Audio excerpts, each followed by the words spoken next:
Before you buy a project car, watch this. But if you've already bought a project car, still watch this.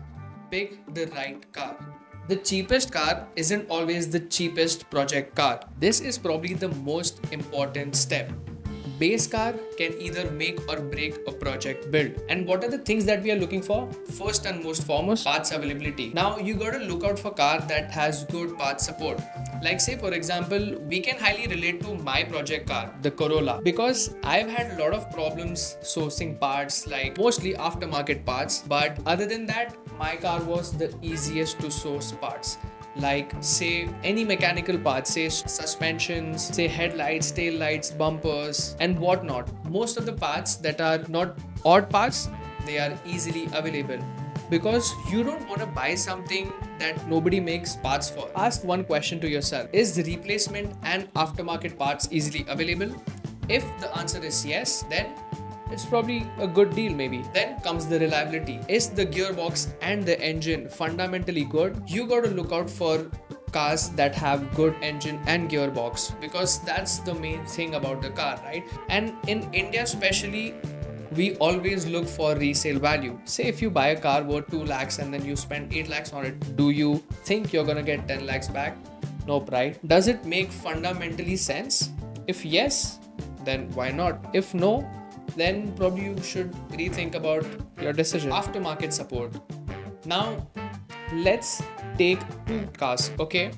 Same segment, Civic and a Corolla. Say now, for example, you've been into cars a lot and you've done all your research whether you want to buy this car or that car. And the answer is pretty simple.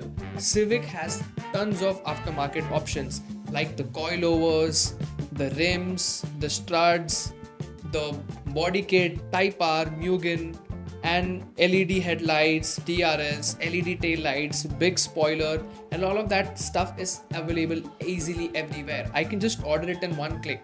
But ask the same question for someone who's doing Corolla, just like me. These are two best examples that I can give. I've had very tough time finding a spoiler. I still haven't, can you imagine? And I've owned this car for 2 years. So do you guys not think that I've been planning to buy a spoiler since 2 years? It's just that people don't really tune Corollas in India as much as Civic. That's why the demand is high and the import is high. So sadly, we don't have parts for Corolla, but you need to consider this point because it is a nightmare finding aftermarket parts. Trust me on this. Of course, you can buy it from a different country, but if you buy something that's worth 5k, you're gonna pay 5k in customs and shipping. If that makes sense for you, if you want to do it one-off fun, then go for it. If not, then probably just buy a car that has good aftermarket support. Community. Are people already building these cars? Now, it can be two reasons. You want to build something that's unique, not everyone is building that car. And you want to build something that already somebody has done it so that you don't have to go through nightmare sourcing parts. Say for example, Polo. Polos are literally everywhere. You go to each and every lane, you'll probably find less stock Polos than tuned Polos. I stay in like Pune and I see so many tuned Polos. Like, it's a good thing that you're spending money and you're very enthusiastic about your car and you love tuning and you do all of that. All due respect. But is it unique? Not really. But is it going to save you from nightmare? Definitely yes. So community is something that you need to have a good base. And for me as well, for Corolla is literally the most selling car globally, I feel.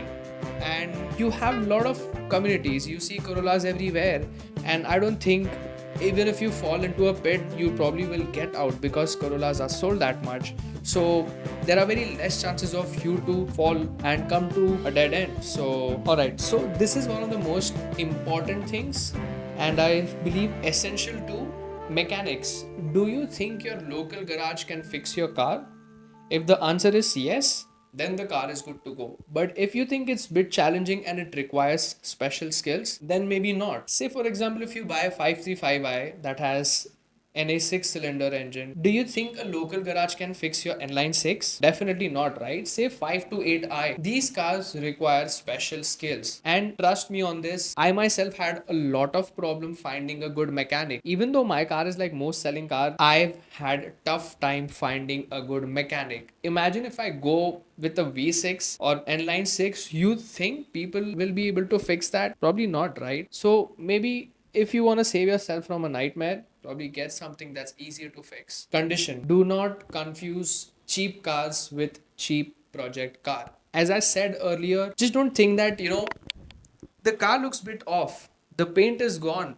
The car is completely dented and painted. The suspensions are gone. The rims are off. But I'm going to fix everything.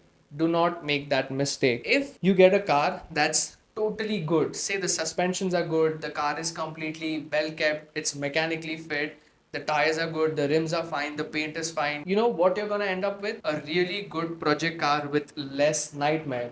Say if you have a very good condition car and you just start off with a project, you will have very less things to worry about. Now, say if you buy a E36, which is pretty rare in India, and say the suspensions are off, and you call your dealer like, hey, I need suspensions for my E36, and the dealer tells you, hey, I got you, but it'll take 2 months. Now what? Now your project car is delayed. So just might as well get a car that's good in condition rather than going through all that hassle and just find a good part. So always remember, a cheap car isn't always a good project car. Fix it first. Maintenance before modification. This is where most beginners mess up. They buy a car and immediately feel like, I'm gonna slap on wheels on that, I'm gonna slap on body kit on that, I'm gonna paint it something crazy, something unique. But underneath that, your car requires 1 lakh of repairs. Alright, here are a few things that you need to check before you buy the car. Oil leaks, you don't want to deal with that. Coolant leaks is a big mess. Say for example, your radiator is blasted and you need to find a leak and you're not getting a replacement. Do you think that's going to be easy? Definitely not, right? Coolant leaks, oil leaks, overheating, strange noises is something that is not really easy to get your head around. You're driving and you feel like, oh, there's something that sounds really weird behind. You go back and you check, everything looks okay. But then you start driving again and now you feel like there's something that's towards the left. And now you try to fix something that's on the left and everything seems okay, but the noise still doesn't go. You need to check for strange noises, which can be fixed, of course, but only if you find that soon enough. Oil consumption. Is your engine drinking too much oil? If no, that's a good sign. If yes, then you probably might have to deal with that. So you gotta check that as well. Alright, now coming to the transmission part, you gotta check the clutch, the gearbox. With clutch, you can of course get it replaced, but if you're paying that much, do you want to go through that headache, or do you want to just buy and then replace a clutch, knowing that, oh, the previous owner might have not done it, so I'm just gonna do it. You know what's gonna happen? You're gonna end up spending more maintenance than less mods. So you gotta check that as well. Does the gear change properly? Is it smooth enough? Fluid leaks. Just check whether your gearbox is leaking or if there's any fluid leaks here and there. Suspensions. I've had the worst experience with all my cars that I've owned in the past. I've never had a car with decent suspensions until I spent like a lot recently. But then you gotta check a lot of stuff like bushes, ball joints, struts, tie rods. This is something that you have to see. I mean, as I told you, imagine you buy a car that nobody makes parts for. It's going to be a hassle to look after all these things. And suspension is something which won't be easy to fix. Even if it's easy to fix, it won't be cheap. Trust me on that. And again, you're gonna end up spending more on maintenance than modding your car. And then electrical stuff, battery, alternator, lights, camera, action, sensors, wiring. I have had a tragedy recently that a rat died in my car. Yeah, RIP to that rat, whoever the rat was. But I feel I'm lucky enough that the rat did not, eat up my wires. If that was the case, then I would have been screwed probably my whole life of owning this car. Because you'll never find out what's wrong with your car. There's something wrong, but you'll never find out what's really wrong. And you really don't want to do that. Trust me on that. You gotta check out electrical stuff because that shit is not easy to fix. And just a tip, after you get the car, get the engine bay cleaned and just spray it with a rat repellent. That's all I can say. I don't want you to make mistakes that I did. So now tires. Tires come down if you are not planning to replace the wheels and the rims. But I still wouldn't suggest just buying the car and just replacing them off. So I would suggest always check the age of the tires, if there are any cracks, how many times it's been repaired, or if it's been fixed, are there any uneven wear on that, and if they are correct size. Now some people, what they do is, if one of the tire is worn off, they just replace one tire and they leave the left one like that. But trust me, that's really not healthy for your car. That's not just going to damage other tires more than the new one, but that's also going to mess up your suspension, because newer tires are thick compared to the old ones. So the suspensions are going to get messed up. So always check whether two tires are replaced at once. And yeah, this will probably save you from a lot of hassle. Set a budget. Keep money aside for unexpected. This deserves a lot of attention, because your initial budget is never going to be your final budget. Don't think I have 5 lakhs, I'm gonna buy a car worth 5 lakhs. Never ever think that. I made that mistake when I first got my car. I had a lakh and I was like, I'm not going to spend a penny on. But when I got the car, I ended up spending 20k just on maintenance. So never ever think that, I have 5 lakhs, I'm just gonna buy a car worth 5 lakhs. Never ever do that. Rather, you have 5 lakhs, this is how I would distribute it. 3.5 lakhs for the car, 50k for initial maintenance, 50k for wheels and tires, 20k for cosmetic stuff like small kit here and there, probably a spoiler. I think 20k is enough for that, and 30k emergency stuff. The numbers obviously change depending on which car you buy, but here are also few things that you need to keep an account of. Is the car fit to drive? Is the registration valid? Because it's very strict out there. Even if you go out and get caught without insurance or without registration, they'll either seize your car or you probably would have to pay a hefty fine. Does the car have any service record in the past? If you do, that's well and good. But if you're buying a German car, then probably you should have a service record. How old is the battery? Or if you want to do any unexpected repairs. Now, you also have to consider that all these things that you do to your car, there has to be something, right? Which is labor.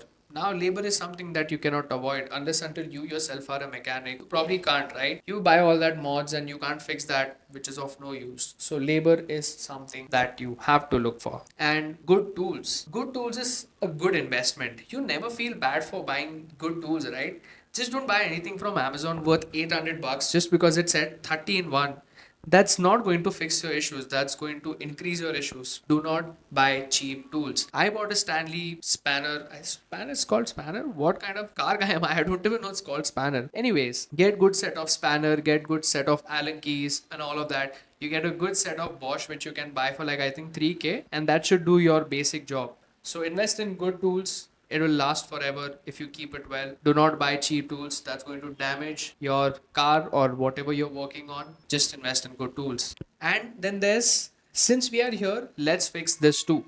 I'll give you a clean example that we were replacing my rear struts. I was like, you know what? I want new struts because I'm going for new Triple S springs. And when we opened that, we kind of found out that the rear subframe had worn off bushes. So since we were at the rear struts, my mechanic suggested that, just replace the rear subframe bushings since we are here. Because if you want to do it again, this will probably cost you another 5 to 6k when you reopen the car. So that is something that you need to look for. One important tip: always keep 20 to 30% of the project money untouched as possible, because something will happen. Have a vision.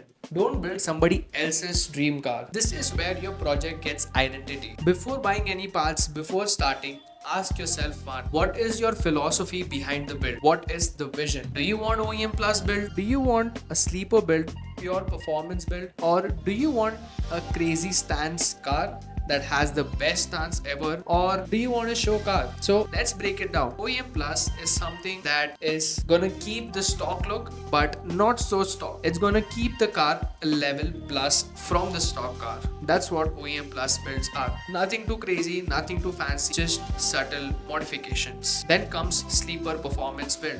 Sleeper Performance build is just, it looks stock, literally stock, but under the hood you probably see a car that makes 100 HP, you'll probably see like 300, 400 HP. And I've seen like clean examples of that. There's a guy in Bombay, that has Corolla 9th generation, and that's a sleeper build. It produces about 240 HP, and that's madness. That's what I call a clean sleeper build. Then comes the stance. Stance is something that you love fitment, you love how the wheels look, you love how the rims look, and you want the best freaking stance. Or maybe you're the type of person who likes crazy arch at the rear wheels, and then you probably want people to like go crazy when they look at your car. So if you're that guy, then probably that build is for you. And then comes the car show build. Car show build is completely nuts. It has no limit. The sky is the limit. It's probably beyond that. You can have your car completely packed. You can have crazy wraps on it. You can have huge spoiler. You can have huge diffusers, crazy skirtings. There is no limit to it. You can go bonkers with that build. So if you're that guy, you can probably go with that. And I totally forgot, JDM inspired. JDM inspired is something that is my favorite too. When I first started my car, I was really confused whether I want to go with OEM Plus or JDM inspired. Now the reason why I went with OEM Plus is that it's going to retain its resale value, because OEM Plus is liked by everyone and JDM inspired is like a proper niche. Not everyone would like that kind of build. JDM inspired, you can get race T37s. Those are like the iconic JDM rims that you can get, and you can go like all white rims, white paint, and it looks amazing. You can probably get like anime wrapped on it, and that also looks sick. Now, why does all this matter? It matters because you don't want a Polo with BMW wheels on it, or maybe BMW with Polo wheels on it, right? That's going to look very odd. Or you don't want a huge kit with small rims or like stock rims. That's just going to make the car look funny. Or probably you might just end up disliking the car and abandoning the project, like I don't want to do this. So having a proper philosophy behind a build is really important. You need to make sure that whatever you're doing step by step, you have a proper vision before even you start buying parts. Build in stages. Don't do everything at once. This is where you introduce building in stages. So I have a roadmap of how you can start building this car in stages, which is I feel very important, and it does make sense financially too. You just don't want to spend like 6 lakhs and go and be like broke like at least for a year or two until you recover from that money. If you have that money, sure. If you're someone like me who's earning money and spending it on car, then probably you want to build in stages. Number 1, maintenance. Number 2, safety. Number 3, wheels and tires. Why is wheels and tires on third? Because you don't want small wheels with big body kit. That's going to make the car look very ugly. Number 4, handling. If you want your car to handle pretty well, then probably handling. Then 5, exterior. Why exterior before interior? Because all that paint might damage your interior. So it's better to get your interior done after the paint is done. Stage 5, exterior. Stage 6, interior. The last and but not the least is the performance. Now, once the car is built, you can decide what sort of performance do you want out of the car. You can go nuts with it if the car supports. If not, then you can probably do like subtle performance mods like air intake or maybe an exhaust, something subtle, but don't go crazy. Now this does 2 things: keeps the project car financially manageable. 2, gives you enough time to figure out what do you want out of the car, or maybe what the car actually needs. Don't buy expensive suspension before you buy the wheels and tires. First, slap on the tires and see what sort of performance are you getting out of the car. You're just gonna buy expensive suspension and be like, it doesn't really suit my kind of use. So you don't want to do that. Do not buy expensive audio before fixing the electricals. Now imagine you buy audio system worth like 50-60k, and then you still have electric issues like your ABS stops working, the engine light is on, or probably there's something or the other wrong going on. Make sure you fix your electrical issues before you buy expensive audio, because all electrical stuff good, audio good. Do not paint the car before you finalize the exterior of the car. Make sure you know what kind of styling do you want before you paint the car, because once you paint your car, there's no going back is what I feel. You don't want to waste another 3 months just painting your car and just letting your car sit in the paint booth for like probably 6 months. So make sure you think at least 10 times.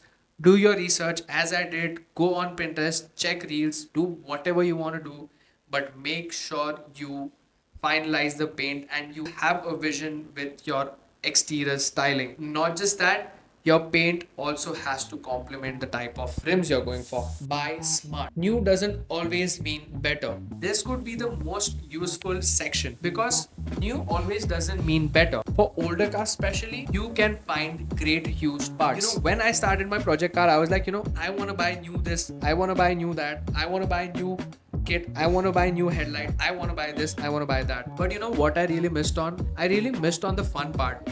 I never explored Facebook Marketplace. I never explored OLX. I never explored Scrapyard until it suddenly hit me. Like, oh, I could have bought this used and I never even noticed. So I don't want you to make the same mistake as I did. Make sure whatever you want to buy, you always check Facebook Marketplace, OLX. Then there are other options as well. I'm really not sure, but always check Scrapyard.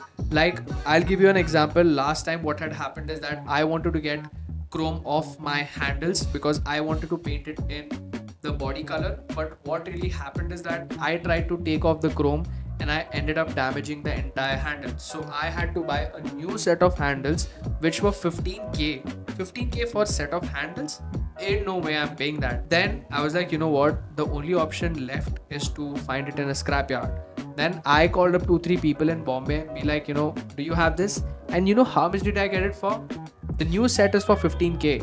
And guess how much did I get the used one for? Just 3k. Can you imagine where's 3k and where's 15k? And it does the job, right? It's just handle. There's nothing that's going to happen or there's nothing like, that's going to affect the performance of it. So always make sure you check used market first before you buy new parts, because new parts doesn't necessarily mean better. Learn to do it yourself. Save money where you can. You don't have to rebuild an entire engine in your garage, but all I'm saying is start small. I'll give you a few ideas that you can do right now, maybe after watching this video. Just don't skip mine and just go. But here are few things that you can do.